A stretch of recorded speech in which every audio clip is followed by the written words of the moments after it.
Olá, paz para todos. Eu sou Tânia Diniz, aqui ao meu lado, meu amigo José Cleveson. Oi, Tânia, tudo bem? Como é que você tá? E aí, estamos no nosso segundo Segundo episódio episódio. do Revelação. É isso aí. Olha aí, já é realidade. Já é realidade. E a gente tem convidado, né? E hoje temos convidado, olha aí que coisa boa. Ele que é psicanalista, Rainildo Calmon, nosso amigo querido, está aqui com a gente hoje. Olá, Calmon, como vai? Boa noite, tudo bem? Como é que estão vocês? Estou muito alegre de estar aqui e pronto para responder essas perguntas aí e esclarecer para os nossos amigos sobre o tema Síndrome de Burnout. É isso mesmo, é. Fique tranquilo que não vai ser um questionário interrogatório, né, Não, Cleber? não vai para Inquisição, não vai Não, pro não. fogo. Vai ser um bate-papo mesmo. A Ok. gente quer saber mais. Inclusive, eu já até vou dar uma indicação aqui para o pessoal, né, que está nos assistindo. Tem esse site aí do próprio Ministério da Saúde, né, que tem Informações. informações bem relevantes, bem completas, e que você pode acessar, né, para tirar todas as suas dúvidas. Mas nesse bate-papo aqui, nós já queremos dizer assim muita coisa para deixar você por dentro, né? O que é essa síndrome? Como que ela, né, acontece? Quais são os sintomas? Como, né, tratar, como resolver, enfim, nós vamos conversar sobre tudo isso aqui. E, claro, trouxemos aqui um especialista, tem muita experiência, né, aí como terapeuta, analista, e vai trazer para a gente uma visão real e concreta da atualidade, o que realmente está acontecendo com as pessoas, para que elas estejam aí, né, sofrendo dessa síndrome que está em destaque atualmente, não é verdade? Verdade. Assim, mas quando a gente vai falar dessa síndrome, nós temos que ter muito cuidado porque ela é muito abrangente. A gente não pode simplesmente numa definição e por uma simples definição, nós não podemos fazer isso. Nós temos que ter todo um contexto para que a gente possa entender melhor antes de entrar na síndrome de burnout propriamente dito, né? Porque o que nós precisamos saber é que, 2 anos mais ou menos, a OMS, né, definiu como o fenômeno da ocupação. E isso, logo após a pandemia, isso aconteceu muito com a classe médica e de enfermeiros. E aí chamou a atenção da OMS e a gente pode concluir que essa síndrome foi despertada pela classe médica, mas tem muita classe de trabalhadores, de profissionais que sofre com isso. Advogados, pastores, né? Pessoas que Médicos, da médicos, classe B. enfermeiros, né? E também nós não podemos deixar de falar que uma mãe com excesso de trabalho Sim.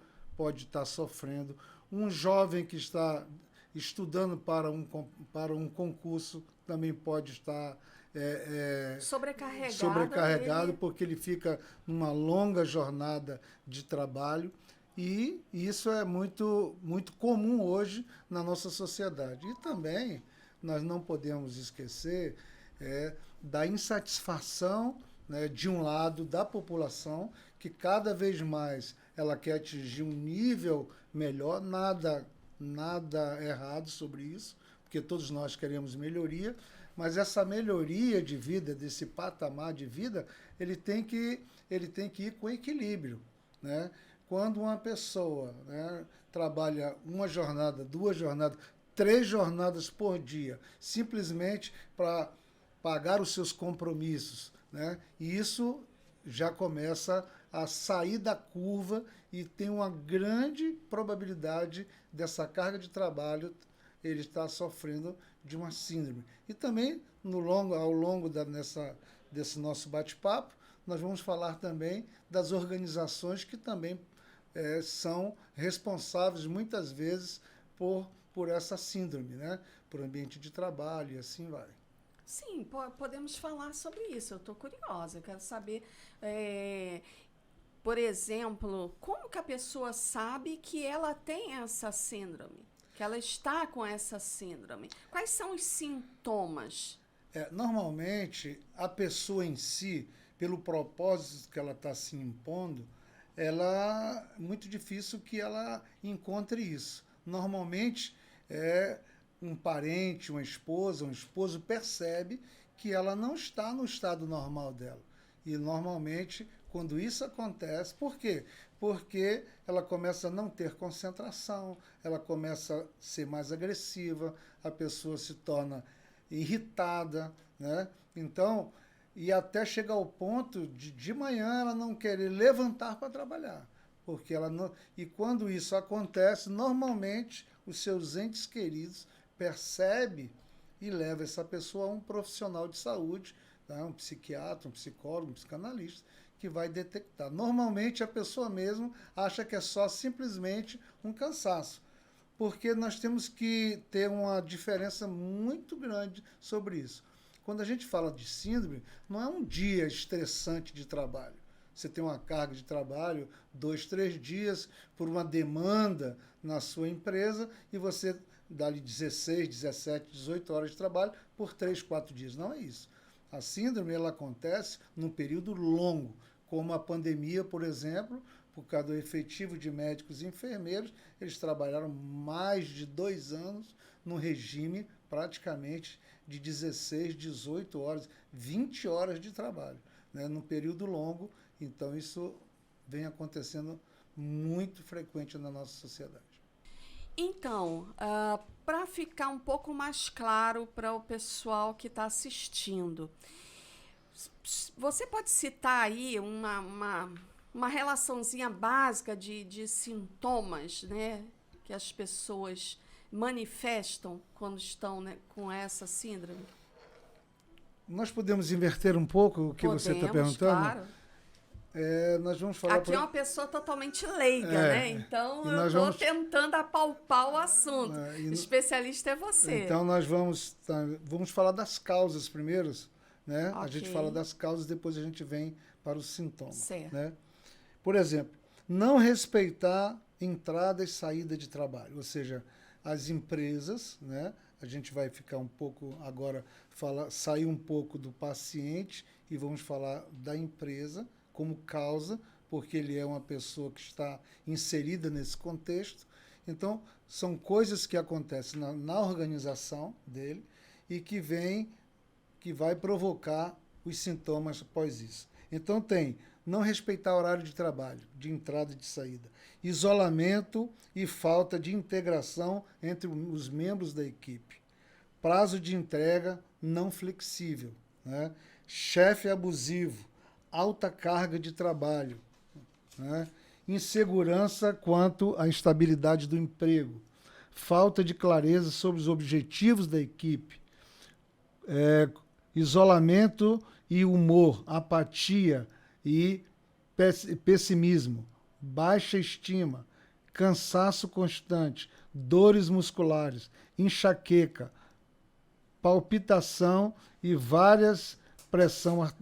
variação na pressão arterial. E até também muda o ciclo menstrual das mulheres. Então, quando a organização, deixa eu trazer a clara isso aqui, quando a organização ela não prima pelos seus deveres, né, ela é excessiva na carga de trabalho, né? E hoje tem acontecido muito, por quê? Por causa de tudo nós estamos vivendo pós-pandemia. Então, nós não podemos sair agora, neste momento, de falar de pandemia. Por quê? Porque hoje os faturamentos das empresas, das organizações, diminuíram. Para diminuir, ele teve que demitir funcionário. Os funcionários escolhidos como os bons das suas organizações, ele recebeu uma carga maior de trabalho. E muitas vezes, este funcionário ele não está preparado para essa carga de trabalho. Então, e aí vem o que acontece? carga de trabalho excessiva, né? Exigência de trabalho. A pessoa não está incorporada naquela equipe, a equipe, ele não se achou dentro da equipe. Então, tudo que vem trazer para ele medo, insegurança, tudo isso contribui, são as causas para que ele possa desenvolver, né? Não é todo mundo que passa por isso e desenvolve. São pessoas que têm uma certa tendência, né?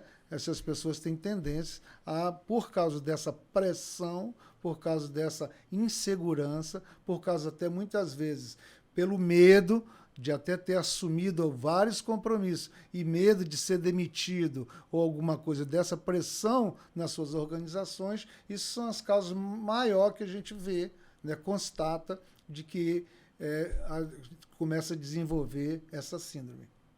Entendo. Você conhece alguém, Clebson? Pois é, que né? está passando por um momento desse? Quem tá passando, a gente conhece um bocado de gente. Eu vou falar de uma pessoa que está, inclusive, nessa mesa aqui.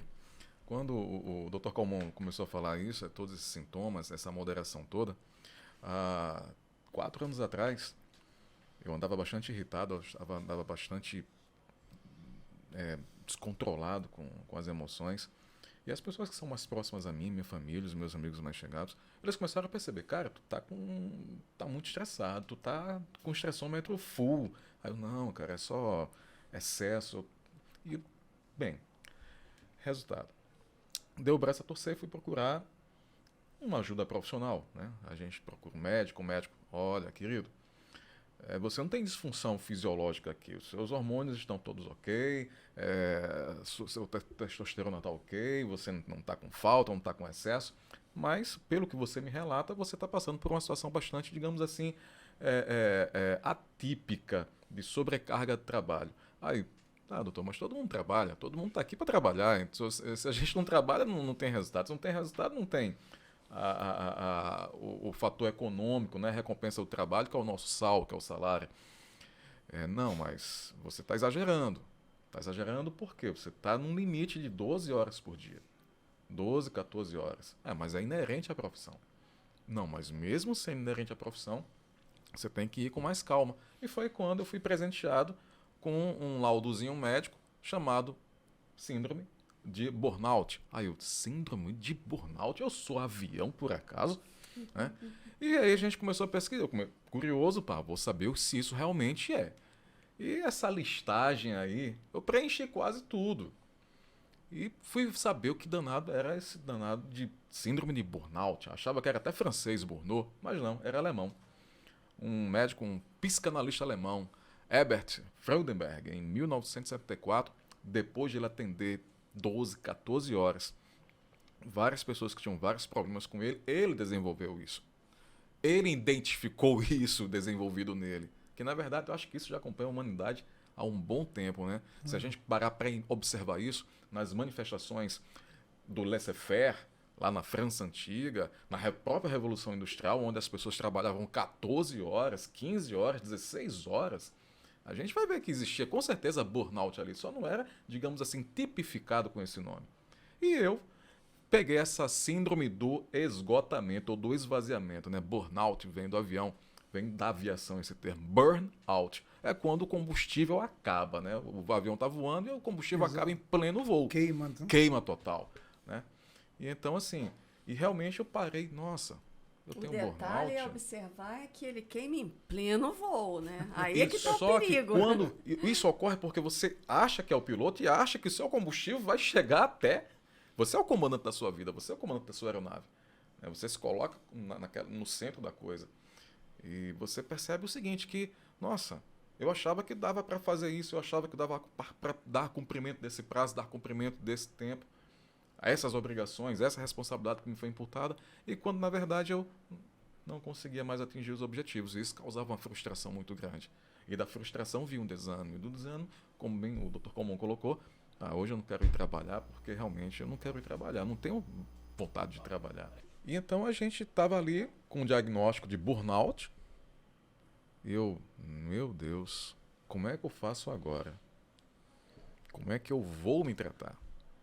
Qual é a saída para esse tratamento? É largar o trabalho? é mudar de ambiente, é rever. E eu fui entendendo que era uma soma de fatores. A ambiência tinha sua influência. No meu caso, que tinha sido caracterizada pelo ambiente de trabalho, então a gente já está falando de uma relação de direito aí, de vínculo empregatício. Porque você, subordinação, rotina, pagamento, você tem um vínculo empregatício, né? Eu precisava realmente dar um time na forma que eu estava trabalhando, no ambiente que eu estava trabalhando e pelos motivos os quais eu estava trabalhando. Aliado à volta da atividade física, aliado a uma mudança de alimentação, para que houvesse, assim, uma construção de vários microfatores que fizessem todo um cenário a fim que eu pudesse vencer isso aí. E a gente acha que é brincadeira, que é mimimi, mas é uma coisa que realmente derruba o ser humano, em outras palavras. E a coisa é tão séria que muitas pessoas têm que deixar a profissão. Ela não está habilitada para aquela profissão. Ela tem que sair, mudar, e é aconselhado pelo médico de fazer isso. Sim. A coisa é tão séria que chega ao ponto de dizer, olha, infelizmente, você não pode mais continuar com essa tua profissão. Você tem que mudar, procurar uma coisa mais... Porque todos nós somos tipo um elástico. Todos nós somos um elástico. Você puxa, vai até aqui. Vai até o seu limite. Tem o seu limite. Passou dali, você não... Então, isso aí não é questão de ser melhor ou pior, não. É o limite de cada um, todos nós temos um limite. E chega ao ponto de ser aconselhado para a pessoa mudar de área de atuação. Então, assim, a coisa é tão séria, Tânia, que quando foi reconhecido pela Organização Mundial da Saúde, como sendo CID, CID-11, ela passou a ser uma doença ocupacional. E quando a gente trata de relações de trabalho, as doenças são classificadas em doenças profissionais e doenças ocupacionais. Doença profissional, né? É aquela que está inerente à profissão, ao ambiente profissional. Doença ocupacional é aquela que está inerente à função que eu desenvolvo na profissão. Tá? Exemplo, o ruído, o agente físico ruído. Num ambiente onde haja muito ruído, eu desenvolvo uma doença profissional, surdez, mas eu não trabalho com a fonte direta do ruído. Se nessa mesma empresa eu trabalho com a fonte direta do ruído, eu estou ali, né, uma caldeira que produz ruído, um motor que produz ruído, e eu estou trabalhando com aquele motor, aí nós temos uma doença ocupacional. E a Organização Mundial da Saúde reconheceu como doença ocupacional. Quais são as implicações para o trabalhador, para você que desenvolveu o burnout? Sim, o que muda, né, para o trabalhador? Muda totalmente. Ocupacional ou profissional? Para ambos os casos, quando ele desenvolve essa doença, se é ocupacional ou profissional, ele é submetido a uma avaliação clínica. Um psicólogo, um psiquiatra, um médico que vai atestar ao final. E ele pode ter o seu afastamento de 15 dias recebido, né, tutelado, o direito tutela isso, e a partir do 15º dia, 16º dia, ele passa a fazer parte daquela leva de trabalhadores que buscam o benefício através do INSS. É interessante que a gente deve entender o seguinte, você pode conseguir uma aposentadoria por uma doença, por uma síndrome de burnout. Eu entendo que todas as doenças, elas podem levar você a buscar uma aposentadoria, né? Desde que elas lhe tornem definitivamente incapaz. Burnout pode tornar alguém incapaz? Temos legislação e temos casos que já trazem a materialização disso. Então, como o Calmon falou, que a pessoa pode, inclusive, ser orientada pelo médico a deixar aquela profissão, mudar de profissão. Esse seria um caso, então. Mudar de profissão, ele pode fazer uma outra profissão que possa trazer o preenchimento de suas necessidades materiais. Mas se ele ficar incapaz para exercer qualquer profissão, então é um grau de esvaziamento tão grande que ele tornou incapaz para você buscar o seu próprio sustento. E o burnout pode acontecer. E o pode doutor, fazer porque o burnout, a síndrome do burnout, é mais desenvolvida, e a gente tem que deixar bem claro isso, é pela carga excessiva Excessiva de de trabalho. Né? Então, se eu trabalho numa organização, numa empresa, que ela necessita disso, e isso está me causando problema, né? Pode ser aconselhado eu deixar, mesmo que eu tenha uma formação naquela área. Entendeu? Então, isso é tranquilo. Agora, ele mudando, por exemplo, uma pessoa que trabalha consertando motor de avião, para citar o seu exemplo de ruído. Ela está desenvolvendo essa síndrome dentro da força da aeronáutica, por exemplo, ela pode ir para uma parte administrativa dentro do escritório. Então, necessariamente, ela, como é um militar, ela não vai sair da função da patente, né? Ela vai sair de uma atividade que ela deixe de estar ali sofrendo aquilo que foi a causa oriunda daquele problema. Entendeu? Mas no seu consultório, já houve caso de ter que aconselhar a pessoa a mudar de profissão, a fazer outra coisa, ou simplesmente diminuir a carga de trabalho? Até agora não houve o caso dessa indicação, né? Porque essa indicação ela tem que passar por vários profissionais, né, para chegar a uma conclusão dessa, que nós estamos falando de extremo. Né? Nós estamos falando de excessos, de excessos, né? Uma coisa muito extrema que, para que a pessoa possa ir. Tem que passar por vários profissionais para que ele possa ter um diagnóstico. Olha, você não pode mais desenvolver isso aí. E vamos lá, então. O que o doutor aconselha quando a pessoa está nesse estado? O que é aconselhado? Quais são os passos práticos que ela precisa fazer? Nós temos que ter duas visões. A primeira é da organização. A organização tem que primar pelo seu bom ambiente de trabalho, pelas suas horas de trabalho, respeitar o descanso, ou seja, tudo aquilo que preconiza a lei trabalhista que a empresa tem que fazer. Né? Isso já ajuda ao funcionário. Mesmo que o funcionário queira trabalhar para fazer hora extra, a empresa... Tem que haver um limite. A empresa diz, olha, você só pode fazer 2 horas por dia. Ah, mas eu quero fazer 5, mas a empresa não admite, porque ela sabe que você vai causar alguns transtornos. Mas nós sabemos que, em muitos casos, as pessoas trabalham em 2, 3 empregos diferentes. Isso. Então, não está associado com a responsabilidade da empresa, no caso. Não, eu estou falando, da própria pessoa. Não, mas eu estou falando primeiro da empresa. Né? A empresa tem que proporcionar ao seu colaborador um ambiente propício de trabalho. Se ele vai trabalhar em outra organização, 2 ou 3, não é aí responsabilidade dela. Já não é. Isso é da organização. E do trabalhador, ele tem que pensar sempre no seguinte: buscar um equilíbrio, porque nós sabemos que tudo na vida nós temos que ter um equilíbrio. Nós temos que ter hora de dormir, 6, 7 horas por dia, nós temos que ter uma atividade lúdica, aquilo que a gente traz satisfação para nós. Nós temos que fazer um exercício físico, né?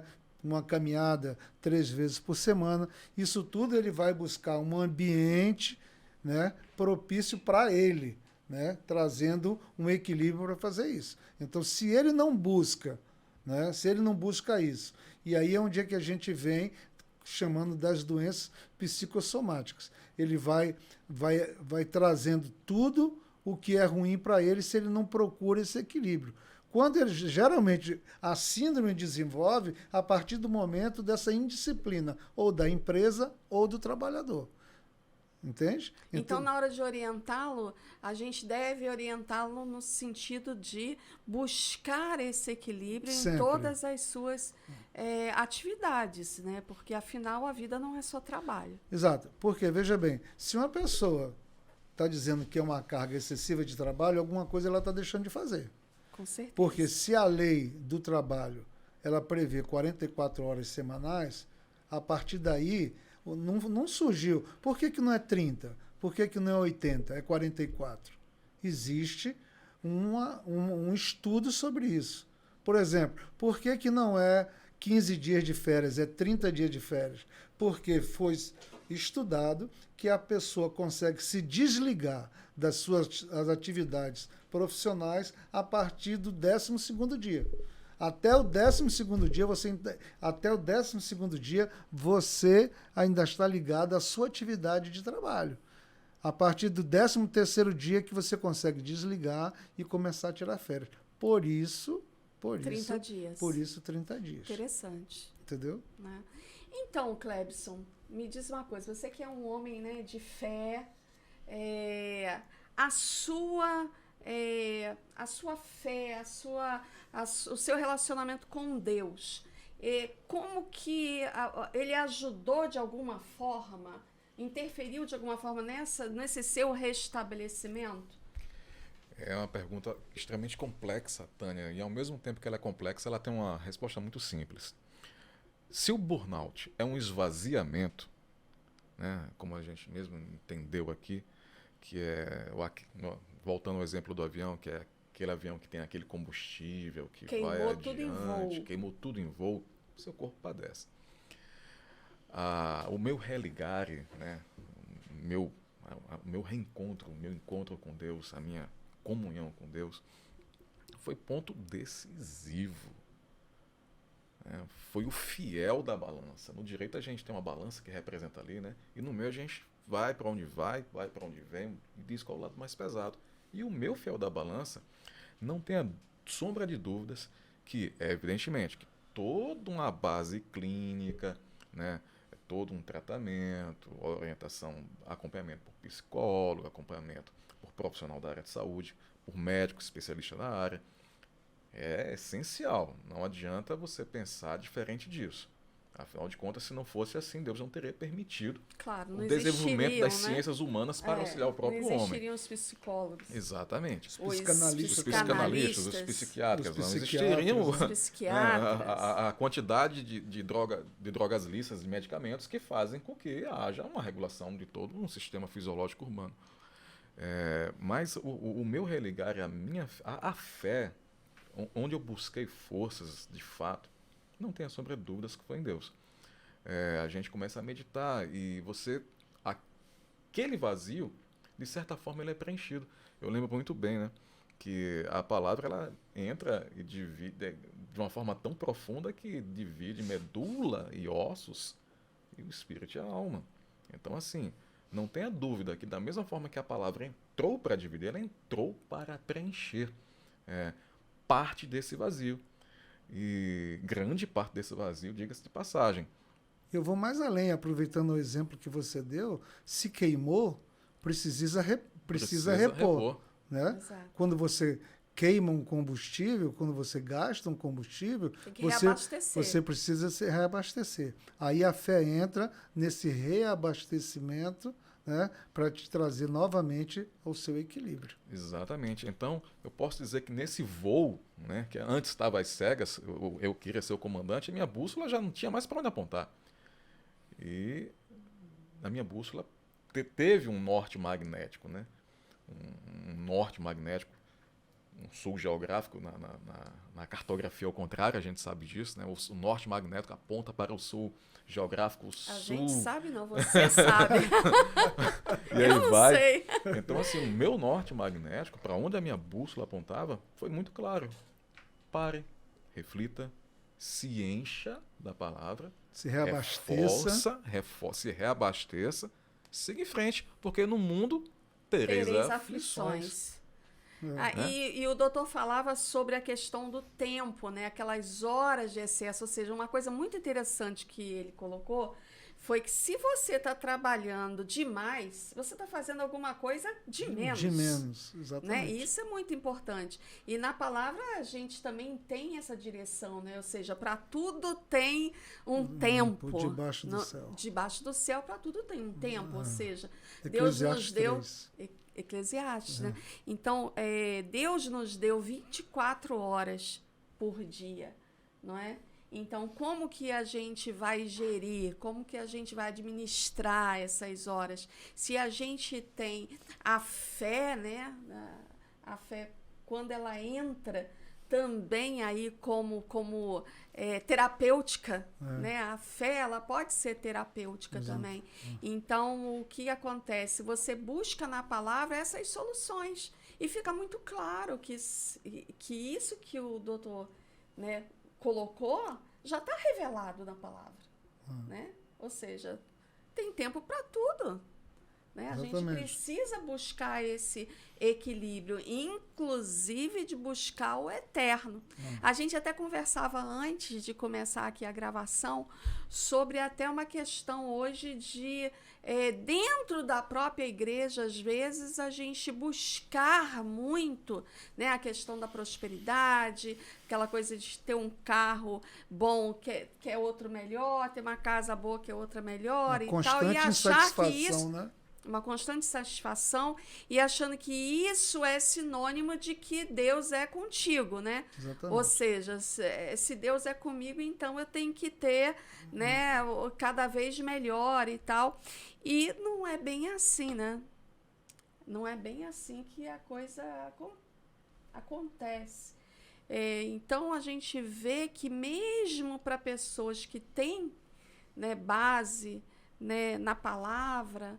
Né, nas escrituras, ainda assim, às vezes colocam, né, à frente estarem endividadas, estarem não calculando a torre. Né? Exatamente. Não faz o seu planejamento. Exatamente. Né? É muito interessante. E o mundo espiritual é muito interessante, que não é oba-oba. O mundo espiritual ele é mais organizado, centenas de vezes mais organizado que nós. Né? Porque o mundo espiritual ele é regido por princípio e ele se desloca por legalidade. Então, se uma dessas coisas, se eu não tenho princípio e não me desloco com legalidade, eu não vou para frente. Porque todas as leis, como nós temos a nossa legislação, a nossa carta magna, né? A lei está escrita. Né? Eu costumo sempre dizer isso. Se você pegar uma caneta e largar ela 100 vezes, ela vai cair. Por quê? Porque da lei da gravidade. Então, a lei já está posta. A partir do momento quando você não segue esta lei, esses princípios, você não anda por legalidade. Fala mais um pouco sobre isso, dentro desse contexto que a gente falou, das pessoas quererem mais. Assim, na verdade, as pessoas... eu costumo dizer que a gente não pode falar que as pessoas estão erradas ou certas. Não tem né? como. Cada um tem o seu conceito de errado e tem o seu conceito de certo. O que a gente tenta é dizer o seguinte, que as pessoas têm que viver sem se estressar. A pessoa tem que viver dentro de um padrão que ela possa fazer tudo com equilíbrio. Né? Então, antigamente, eu até tenho uma amiga, né, que ela está seguindo um caminho muito legal, que eu estou tentando também seguir esse caminho, é que muitas pessoas queriam casa de 100 metros, casa de 200, casa de 300, casa de 500, cada vez mais. Eu tenho uma amiga que ela está cada vez querendo menos para ela ter tempo suficiente, para ela ter outras prioridades e outra qualidade de vida. É a minha amiga que está aqui na minha frente. É verdade, é verdade. Eu tenho... morava numa casa de mais de 600 metros quadrados, né, contando a área externa, essa coisa toda. Depois fui para um apartamento de 100 e poucos metros quadrados. E agora estou num flat, né, de 80 e poucos metros quadrados. Né? A opção de viver à beira-mar, de estar só eu e meu esposo, né? Os qualidade filhos, de vida. Sim, os filhos vão, se casam, têm as suas próprias casas, né? Então, por que a gente se apegar, né, às coisas? É muito melhor ter muito mais tempo livre, ter muito mais qualidade de vida, De vida. realmente, né? Buscar esse equilíbrio, isso é muito bom. E eu vejo claramente, eu vejo muitas pessoas padecendo justamente por essa questão de sempre querer mais e não ter as prioridades nos lugares certos. O que eu digo que é lugar certo? Aquilo que vai trazer um real valor para ela, um equilíbrio emocional, um prazer em viver, buscar realmente o que mais importa. Exatamente. Não é? Então, ter aquele tempo, como o doutor disse, poxa, se eu estou trabalhando demais, então com certeza eu estou um pouco menos com a minha família, eu estou tendo um pouco menos tempo com as pessoas que eu amo. Se eu tenho tempo, eu não tenho um tempo de qualidade, porque eu vou estar cansado, eu vou estar estressado, não é? Então, é colocar as coisas na medida certa. Certo. Eu Porque quero o querer mais, né? Nós aprendemos na vida que nós temos que ter aspirações. Claro, e é bom. Isso nos motiva. Ambição é bom, meta, objetivo. Né? Isso nos desafia. Sim. Porém, eu tenho que procurar esse desafio dentro de um método. Exato. Né? Isso que tem. Eu não posso querer ter. Pode. Claro. E todo mundo está trabalhando, todo mundo está. Agora, o que não pode é fugir desse padrão, das coisas sempre com equilíbrio, para que não ultrapasse os sinais. Né? A gente sempre está querendo avançar o sinal. E nós somos uma máquina. Com e certeza. toda máquina, ela precisa de manutenção. Se você ligar, vamos botar aí a melhor máquina desenvolvida de um caminhão, por exemplo, se você deixar ela trabalhando um mês seguido, ela vai pifar. Com certeza. Sem desligar. Ela precisa de parar para esfriar, para ter a manutenção dela. E nós também somos uma máquina e precisamos dessa manutenção. Pois Eu é. acho que Então a gente tem que ter a parte cuidar do nosso corpo físico, a gente tem que ter do emocional, cuidar do nosso emocional, cuidar do lado espiritual, ter a comunhão com Deus, porque a gente aqui já falava, né, desde o nosso primeiro episódio aqui, que a grande revelação que a gente traz aqui, que a gente traz para você que está nos assistindo, é que Deus não pode ser a parte que falta, né? Não pode ser, porque o que acontece? Se a pessoa não tem um braço, não tem uma perna, hoje as próteses elas estão avançadíssimas, tem próteses até biônicas já, enfim. Você coloca uma prótese ali, uma cadeira de rodas, enfim, você consegue suprir aquela necessidade ali daqueles membros. Eu vou mais longe, né? Eu vou mais longe. Eu digo que Deus não é acessório. Porque quando você tem um acessório, você combina com alguma coisa. Exatamente. Né? Assim, não me leve a mal do que eu vou falar, só para que de entendimento, Deus é a peça principal. Com certeza. Né? Não um e não acessório. tem prótese. Não tem prótese. Se ele é a parte que falta, não tem prótese. É só ele que vai caber ali. Então, talvez muitas pessoas também estejam acometidas de uma síndrome dessa, porque além do estresse, né, excessivo, ela tem esse estresse excessivo na busca de preencher um vazio que só Deus é capaz de preencher. Porque nós conseguimos preencher o vazio de pai e de mãe através de uma avó. Né? É verdade. Através de uma avó, mas nós temos um vazio que jamais preenche, né? Que é só Deus vai preencher. O vazio de Deus, só Ele preenche. Não tem substituto. Como você falou, não tem prótese, ou não tem outra pessoa que vá substituir. Esse vazio, só quem preenche é o Deus. O vazio de Deus, só Deus preenche. O vazio de mãe, o vazio de vó, o vazio de marido. Todos esses vazios da nossa vida, nós encontramos alguém para preenchê-los. Não com totalidade, mas a gente consegue.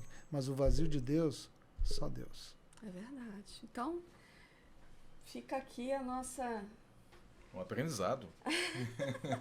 Fica aqui a nossa reflexão, né? A gente está aqui justamente refletindo sobre isso, né? Então, sabe, busque, né? Busque estar perto de Deus, né? Busque intimidade, porque esse preenchimento, né? Esse reabastecimento, né? Ele vai ser tão notório na sua vida que talvez você não sinta tanta necessidade de tantas coisas. Não é verdade? Para viver, para ser feliz, para ter uma vida plena, né? E se sentir realizado, se sentir realizada. Obviamente, doutora, a gente não pode aqui ser hipócrita. Eu sou empresária, eu trabalho com metas e objetivos, sempre trabalhei e sempre vou trabalhar, né? Porém, é o que o doutor colocou muito bem. É o método, né? O passo a passo, o equilíbrio, sem esgarçar, né, o elástico. É essa a reflexão que a gente traz sobre essa síndrome aí do burnout. Ok? Ok.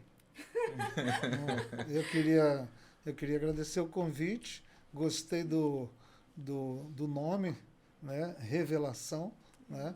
E inclusive, né, para o doutor saber, a nossa logo, ela tem aquelas setas apontando justamente para cima, né? eterno. Para o eterno. E a gente pode seguir no Instagram, no Facebook, Calmon, como é que faz? Tem um endereço eletrônico? Psicanalista. Calmon. O pessoal tá passando aí no rodapé. Psicanalista Calmon no Instagram. No Instagram E no Facebook. nas redes sociais. Nas redes sociais. Tá certo? Ok, obrigada por atender o nosso convite e até a próxima, né? Ok, Exatamente. obrigado. Até a próxima, pessoal. Paz para todos. para todos.